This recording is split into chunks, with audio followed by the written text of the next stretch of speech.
Muy bien, ya estamos con nuestro primer invitado y como dijimos al principio, esto de tratar cuando una molestia se transforma en dolor continuo, cuando es postural, cuando tenemos dificultades para movernos. Para eso lo tenemos a Derlis Rivero, él es licenciado en Kinesiología y Fisiatría. ¿Cómo estás, Derlis? Buenas noches. Hola, buenas noches, Martín, mucho gusto, gracias por invitarme. Gracias a vos, a Derlis, les cuento que lo conozco del box de CrossFit, ya es un colega ahí de entrenamiento. Últimamente no estuve yendo, pero bueno, siempre ahí estamos en contacto. También estuvo organizando el año pasado la Gotland, que también participé, la verdad que un evento, mi primera experiencia como atleta de CrossFit, me encantó, la verdad que felicitaciones a ellos por la organización.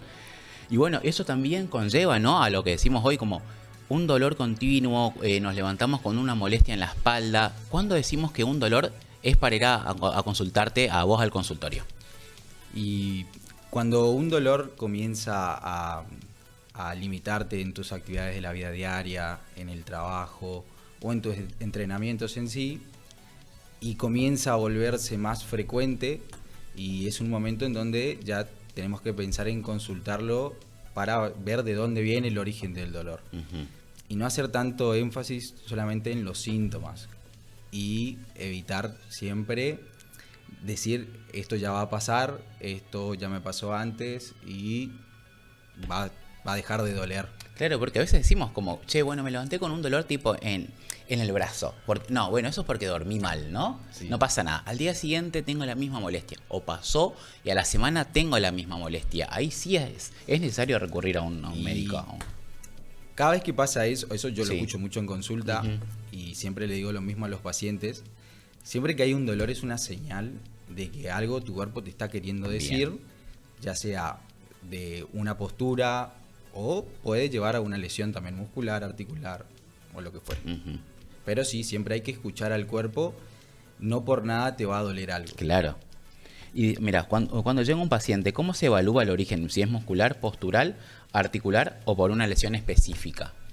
Justamente se sigue esos pasos que vos nombraste, se evalúa la postura, primero se lo ve al paciente en su totalidad, nunca se va únicamente al lugar del dolor. Por ejemplo, si tiene un dolor de hombro, no miramos solamente el hombro, miramos la columna, la escápula, el pie. Sí. Todo eso hace a una postura y hace al funcionamiento normal del cuerpo y dependiendo de cada paciente, obviamente. Claro, porque por ahí decís, bueno, me duele, como decís, me hiciste acordar el hombro. Me duele el hombro, pero ahí el hombro no es específicamente bien el dolor de ahí, sino puede ser que de la espalda. Puede ser para que el hombro funcione correctamente, Contanos un poquito, sí, a ver. tiene que haber una sinergia de movimiento entre la escápula, la columna, la clavícula y, propiamente dicho, el hombro, ¿sí? Cuando nosotros levantamos el brazo, por ejemplo, hasta los 90 grados, Sí. ahí es puramente el hombro. Si nosotros, Bien. si el paciente viene y me dice, a mí me duele el hombro cuando cuelgo la ropa, Sí. ¿sí? Ya no estamos hablando solamente del hombro. Es más, también la parte lumbar. Exactamente, Bien. podemos ir de la espalda lumbar, Bien. del cuello, ¿sí? De la clavícula, ¿sí? Hay que tener en cuenta siempre el funcionamiento total Integral. de toda la cintura escapular, de la columna y demás, ¿sí? Bien. Vos sabés que bueno, también a veces me pasa, en este programa aprovecho porque lo tomamos cuando tenés experiencias, ¿no? Decir, viste, como moviste el hombro por ahí para atrás y a veces tenés más movilidad de un brazo que del otro. ¿Por qué pasa eso? Muchas veces pasa también por el lado hábil del brazo. Realmente Bien. usamos mucho más un brazo que otro, pero también pasa que solemos entrenar más un brazo que el otro. Claro, por la fuerza que uno es diestro o zurdo. Exactamente. ¿Sí? Generalmente viene más por ese lado.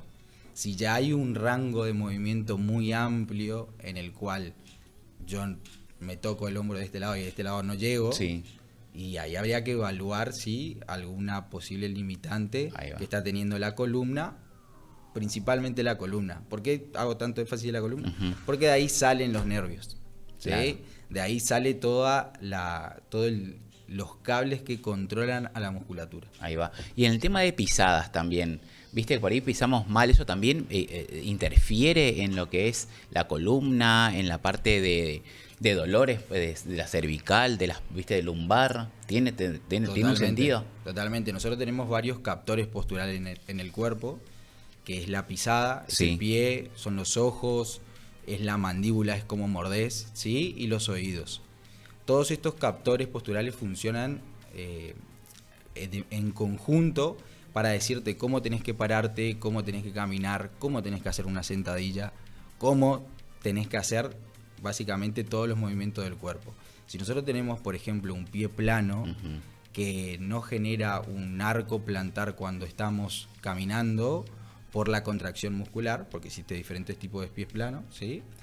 Vamos a tener una compensación más superior, más arriba, en la columna, en la cadera, en la rodilla, o inclusive en la cervical, para tratar de compensar esa falta de arco o esa falta de función en el Y también se notan las rodillas, ¿viste? Por ahí te mirás en el espejo y estás pisando como semiplano para adentro y las rodillas también se empiezan como a volcar para adentro, ¿no? Totalmente. Eso tiene un nombre y se llama valgo de rodilla. Ajá. O valgo de tobillo, cuando los pies se meten hacia la línea media del cuerpo. Y eso, digamos, si yo me doy cuenta de adulto, ¿lo es tratable todavía? ¿Se puede tratar? Totalmente, totalmente.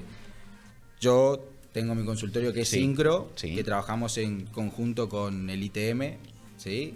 Es una ventaja que tenemos nosotros porque tenemos traumatólogos súper especializados, que entonces la atención del paciente se vuelve mucho más integral y mucho más rápido para el paciente. Y aparte también trabajo en Europie, ¿sí? Que es una empresa especializada en evaluación de la postura, pisada y fabricación de plantillas. Ah, bien. Y se puede tratar tranquilamente con plantillas o con ejercicios terapéuticos funcionales para el pie o para la pierna. Bien, qué importante. Derlis, tengo una pregunta de una televidente. Dice, Derlis, ¿qué tan efectivas son las plantillas según estudio de la pisada? Mira, justo de lo que estamos hablando. Moni pregunta. Hola Moni, siempre depende de el tipo de corrección que queramos llegar a obtener en el paciente. Siempre tratamos de que el paciente llegue a un beneficio por sí solo, es decir, mediante un ejercicio terapéutico, mediante hábitos saludables como por ejemplo andar descalzo. ¿Sí? A muchas personas hoy en día le cuesta muchísimo andar descalzo, tal cual. Y es algo fundamental para el cuerpo. Bien. ¿Sí? Entonces, llegamos a las plantillas ya cuando el paciente no puede realizar eso. Claro, cuando estamos como al límite. Al límite, o vemos que el paciente realmente no va a llegar a ese objetivo por sí solo. Bien. ¿Sí? Pero sí, las plantillas son muy efectivas, ayudan a muchísima gente todos los días. Total, sí. Y eso está comprobado científicamente y está comprobado empíricamente por nosotros todos los días. Recibimos muchos pacientes muy contentos con su plantilla. Bueno, genial. Derlis, tengo una última pregunta. Una vez que el paciente mejora, digamos, ¿qué puede hacer para evitar que tenga la misma lesión? En la kinesiología en sí, en nuestras sesiones se le educa al paciente para prevenir nuevamente, o ya sea la lesión o el dolor, o para saber qué hacer en el caso de que vuelva a aparecer el dolor. ¿Sí? Pero sí se le enseñan estrategias de movimiento. Tips, le dan tips. Le damos tips, como por ejemplo, las personas que trabajan mucho tiempo sentados, se habla mucho de pausas activas. ¿Qué son las pausas activas? Cuando nosotros estamos mucho tiempo sentados, la musculatura profunda, postural, que nos sostienen constantemente, tienden a relajarse. ¿Sí? Esa musculatura está preparada para que se contraiga las 24 horas del día. Entonces, lo que yo les recomiendo a los pacientes es cada 30, 40 minutos me paro y hago unas sentadillas. Yo me paro y camino un poquito. También. Si vos haces unas sentadillas, activa mucho mejor la musculatura. No lo sabía, lo voy a implementar. Eso es un tip fundamental. Bueno, genial. Derlis, y para más tips, ¿dónde te podemos encontrar? ¿Dónde está ubicado tu consultorio? El consultorio queda ubicado por 3 de febrero 2163. Bueno, ¿y algún Instagram que le quieras dejarnos? Syncro.r. Bueno, genial. Syncro con C y K. Dale, Derlis, muchas gracias por tu tiempo, gracias por tu conocimiento de hoy. Bueno, te esperamos nuevamente acá por el programa. Muchas gracias. Gracias. Vamos a un minuto y ya volvemos.